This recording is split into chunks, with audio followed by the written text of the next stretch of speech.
सनातन धर्म ज्ञान गंगा चैनल में आप सभी का स्वागत है। मेरे प्यारे कृष्ण भक्तों, आप सभी को जय श्री कृष्णा। श्री भगवान आप सभी का जीवन आनंदमय, मंगलमय, भक्तिमय तथा धर्म की राह में प्रशस्त करें, ऐसी मेरी श्री भगवान जी से प्रार्थना है। मेरे प्यारे कृष्ण भक्तों, सनातन धर्म ज्ञान गंगा चैनल में आज के वीडियो का विषय है हमारे सनातन धर्म में वेदांत और शिव गीता की चेतावनी। आइए इसे हम समझते हैं। जय श्री कृष्णा। मेरे प्यारे कृष्ण भक्तों, हमारे दिव्य सनातन धर्म में वेद और श्रीमद् भगवत गीता स्वयं परमात्मा की वाणी है। यह परमात्मा का दिया हुआ दिव्य ज्ञान है। यही सृष्टि का नियम भी है। जो मनुष्य इसको सुनता है, समझता है, मनन करता है, वह कल्याण मार्ग पर चलता है। अर्थात हमारे इस श्रीमद् भगवत गीता और वेदों में धर्म, अर्थ, काम, मोक्ष का बिल्कुल सही व्याख्या दी गई है, जिस पर चलकर मनुष्य आसानी से इस संसार चक्र में जीवन जीते हुए मोक्ष तक पहुंच सकता है। मेरे प्यारे कृष्ण भक्तों, श्रीमद् भगवत गीता और वेद हमें यह सत्य समझाते हैं कि इस दृश्यमान जगत में, अर्थात इस ब्रह्मांड में, इस सृष्टि में जितने भी आकाश गंगाएं हैं, जितने भी आकाशीय पिंड हैं, हमारी धरती है, सूर्य है, सब ग्रह हैं, समस्त प्राणियों के शरीर हैं, यह सब नित्य बदल रहे हैं और एक दिन खत्म होने वाले हैं। इसलिए इन्हें अनित्य कहा गया है, असत कहा गया है। मगर इस पूरे ब्रह्मांड में एक सत्य तत्व परमात्मा का अंश आत्मा भी है, जो काल के प्रभाव से मुक्त है, जिस पर काल का कोई प्रभाव नहीं है, जो ना जन्मती है ना मरती है, जो सदैव से थी सदैव रहने वाली है। अर्थात ईश्वर के साथ उसको भी सत्य तत्व कहा गया है, यानी कि नित्य तत्व।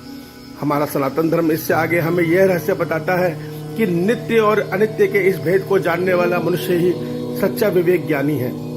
इस विवेक ज्ञान का हर मनुष्य अधिकारी है, मगर ये ज्ञान मनुष्य की आत्मा में छिपा रहता है। मन की कामनाओं का गुलाम हुआ मनुष्य इस ज्ञान से सदैव दूर रहता है।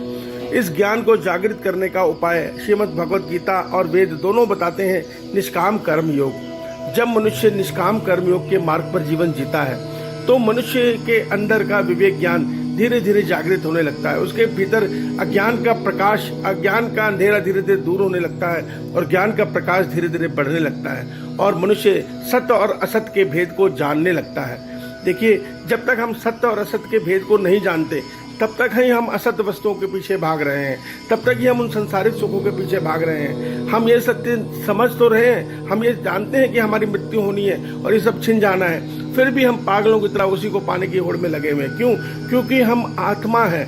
आत्मा का स्वरूप आनंद का स्वरूप है। हम उस आनंद को नहीं जान रहे, मगर हमें वो पाना है। इसलिए हम बेचैन हैं और हर जन्म में सुख पाने के प्रयास में, आनंद के को पाने के प्रयास में सुख के पीछे भाग रहे हैं। मगर जिस दिन हम कर्मयोगी बनकर अपने भीतर के विवेक ज्ञान को जागृत कर लेते हैं, हमें आत्मा का आनंद मिलना आरंभ हो जाता है, तो हम असत से परे हो जाते हैं। हम संसार के सुखों से अपने आप को दूर कर लेते हैं। हमारा मन उनसे दूर होकर आसानी से अपने आत्मा में स्थिर होने लग जाता है, क्योंकि हमारा वास्तविक स्वरूप आत्मा ही है और आत्मा में पहुंचकर मन शांत हो जाता है, परमानंद में खो जाता है।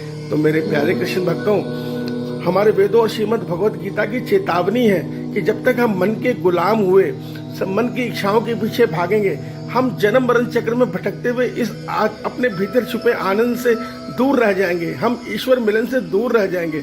तो इस सत्य को समझो, हम सबके अंदर विवेक ज्ञान छिपा है, उसको पहचानो। उसको पहचानने के लिए केवल एक मार्ग है, निष्काम कर्म योग, जो श्रीमद् भगवत गीता में भगवान ने हमें बताया है, जो वेदों में निष्काम यज्ञ हमें बताए गए हैं। इनको अपने जीवन में धारण करो, इसी में हमारा कल्याण छिपा है। ईश्वर आप सभी का कल्याण करे।